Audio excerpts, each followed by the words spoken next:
Hey guys. Alright folks, we're here today to check out the latest video song from Ensiferum, Winter Storm Vigilance, a track about storm chasers. Now, this is a brand new track, brand new video. They just released it, and there's no way we were going to sit on this for too long. We have to check it out. We love this band. We love the boys in Ensiferum. And we're going to be in Finland this summer at Sari Helveti, and they're playing there, so super excited about that. Because it's been 5 years since we've seen them live, so it's been a long time. I mean, we had the pandemic in between. So anyhow, Ensiferum, Winter Storm Vigilance. On the scale of 0 to 10, how excited are you about new Ensiferum?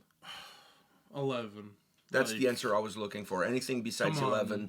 Let's be real with ourselves. And I would kick you out of this channel. All right, so you ready for this? Yeah.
somebody, I don't know who, but somebody was listening to a lot, and I mean a lot, of Manowar when they wrote this song.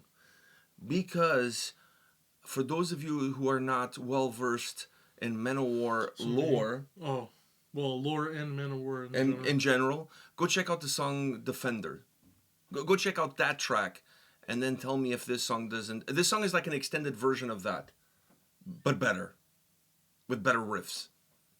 I'm not gonna say better vocals because fuck, that song has great vocals, but with Petri adding his flair and his harsh vocals, because you're not gonna get that from Manowar. Yeah. But go check out Defenders and tell me if the narrator in this song sounds almost like to a T as the one in Defenders. I kind of wish he came in a little bit more though.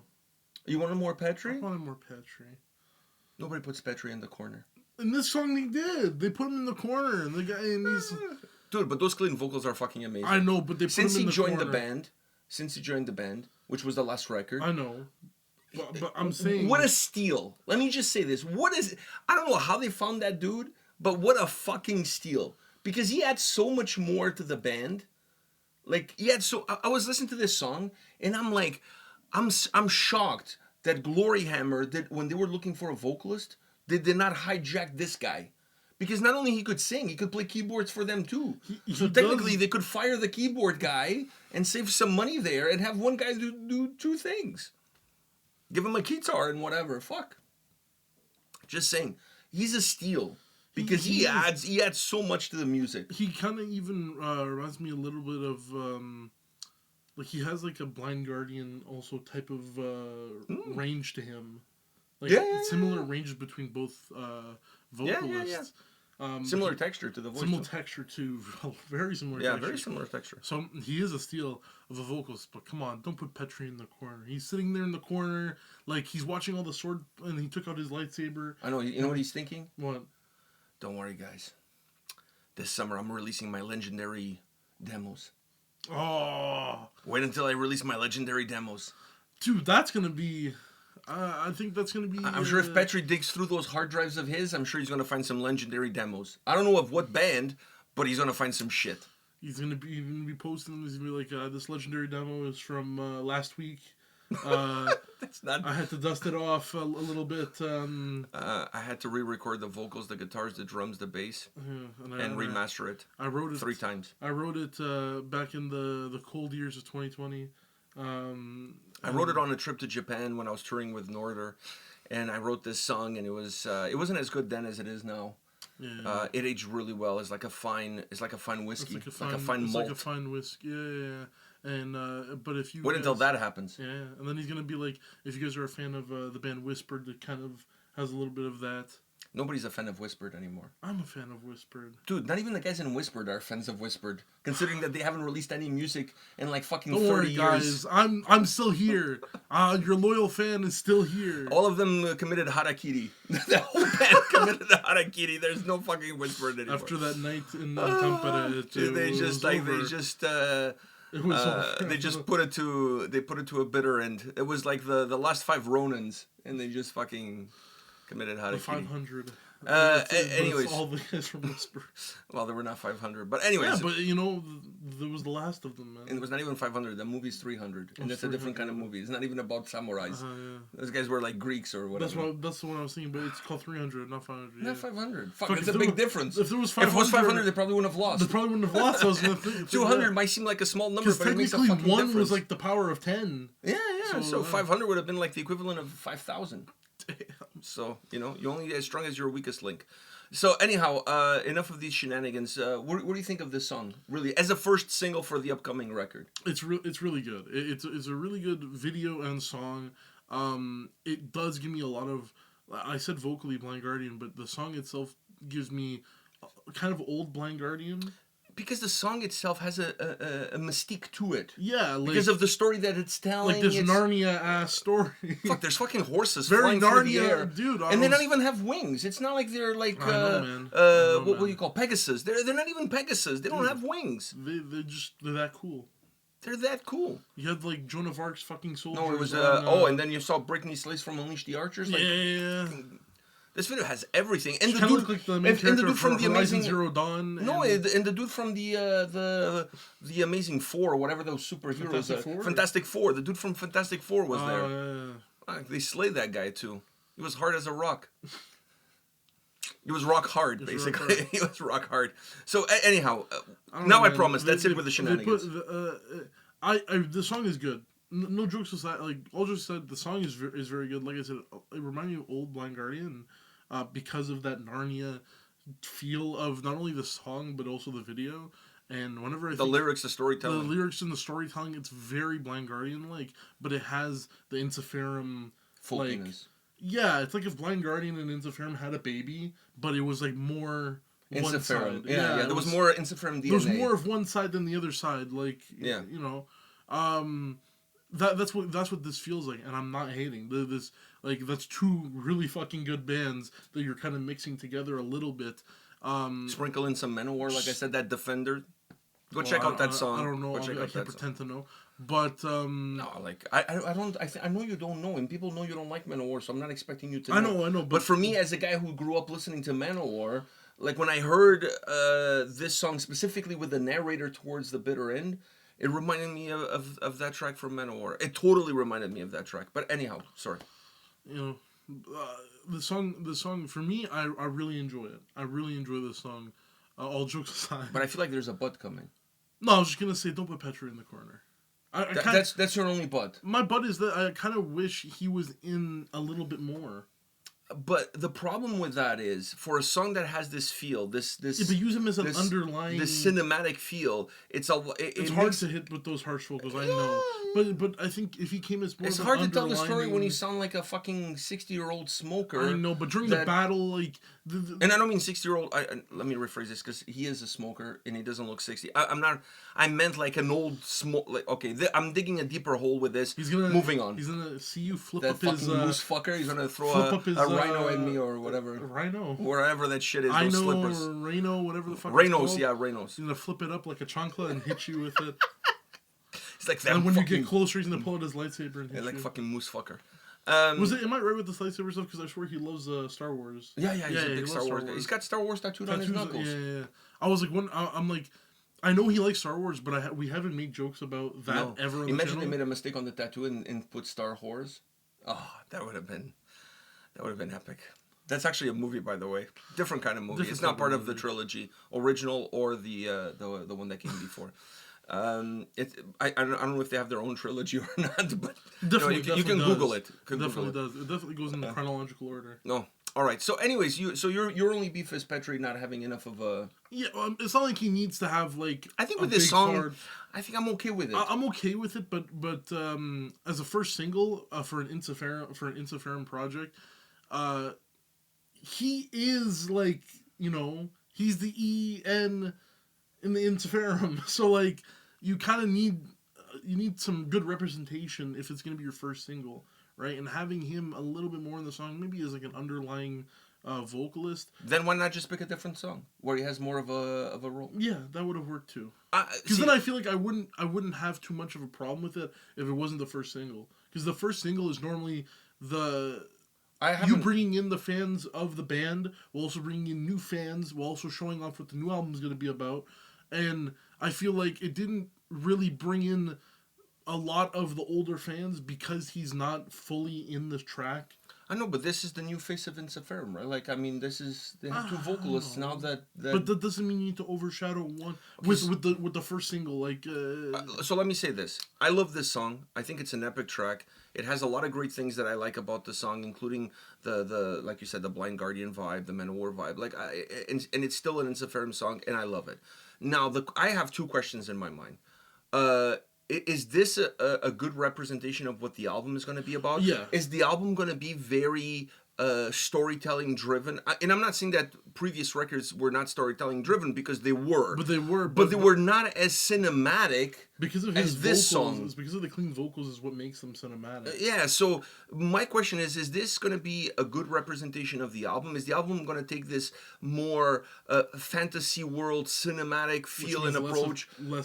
Which leaves less room for Petri in a way. I don't know, man. I don't know. Maybe it doesn't. But anyways, my question is that. I mean, this song is almost 7 minutes in length. It's a long song for a single. Yeah. It's a long song for a single, at least for a first single, and it has this cinematic Narnia feel to it.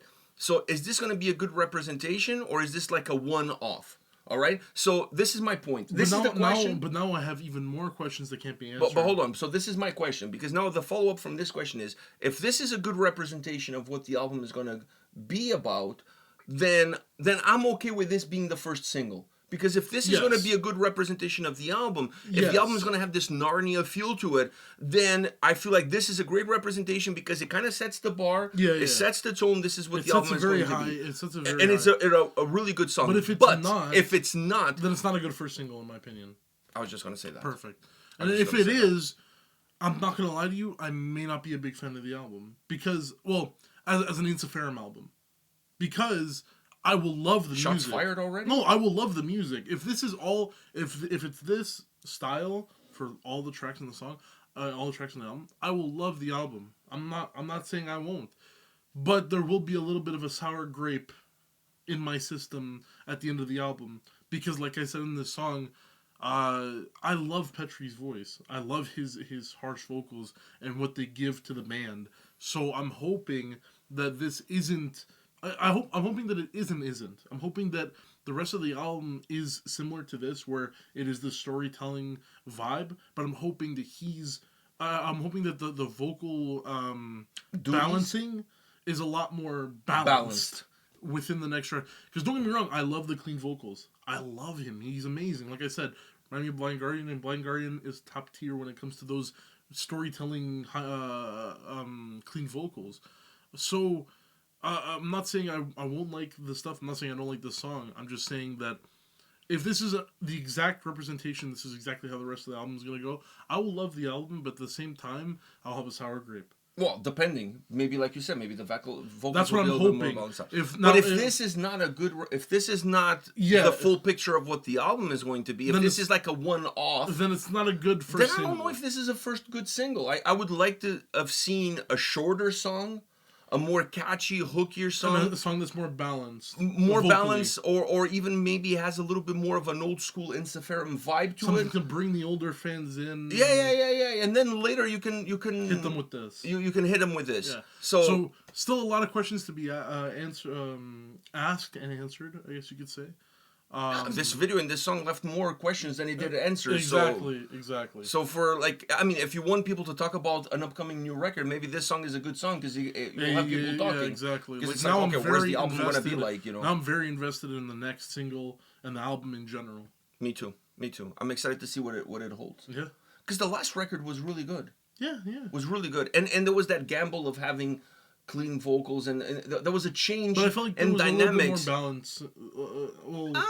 Yes and no, because there was some songs where there was a lot of clean vocals. True. And then there was some songs where there was not as much clean vocals. It was balanced in the big picture of the record, it's but it was not balanced like from song to song to song, which is totally fine. That's totally fine. So maybe if this is similar, then I won't have a problem. If this is similar, like I said, if this is an image of the record and it's similar in the way in terms of how the vocals were allocated in the last record, I'm totally cool. Fine, I'm totally cool. But if the album is going to go in a different direction with some of the other songs, then having a song that's almost 7 minutes in length, that has this Narnia feel to it as the first single, I don't know, it might be a little bit, like, I would have looked for, me personally, I always feel like the first single should be the shortest, hookiest song they could possibly put together, because especially in Finland, you need to put a song on the radio, and it's easy to find a spot for a 3.5 minute song than it is for a 7 minute song. So that's just my humble opinion. If I'm in the band, in management, on the label, and whatever, and I'm looking for a single, I'm looking for shortest and quickest to the punch. And not only with this band, also any band. I'm like, you know what I mean? Like any band. It's like releasing your first single and it's the only ballad on the record and that's your first single.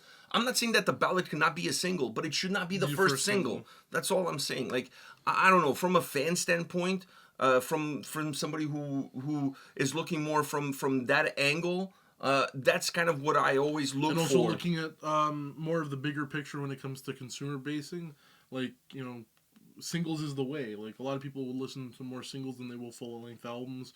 So releasing that first single that's a killer that will get someone interested in that full length album. People have a short attention span these days. They have and I'm not saying the Ensiferum fan base falls on that. I have fallen a little bit under that. But you know, I this song really leaves me with a lot of questions. And I mean, if one thing I can guarantee you, I'm dying to hear what the next single is about. So that if that was the goal, you know, it was achieved. Because I'm totally like, I'm immersed in this, and I want to see what the next single is going to be all about. Yeah. That's all I gotta say. All right. Anything else? No, I think we're good. I think we're good. All right. On that note, guys, thank you very much for watching this. We'll see you all at the next video. See ya.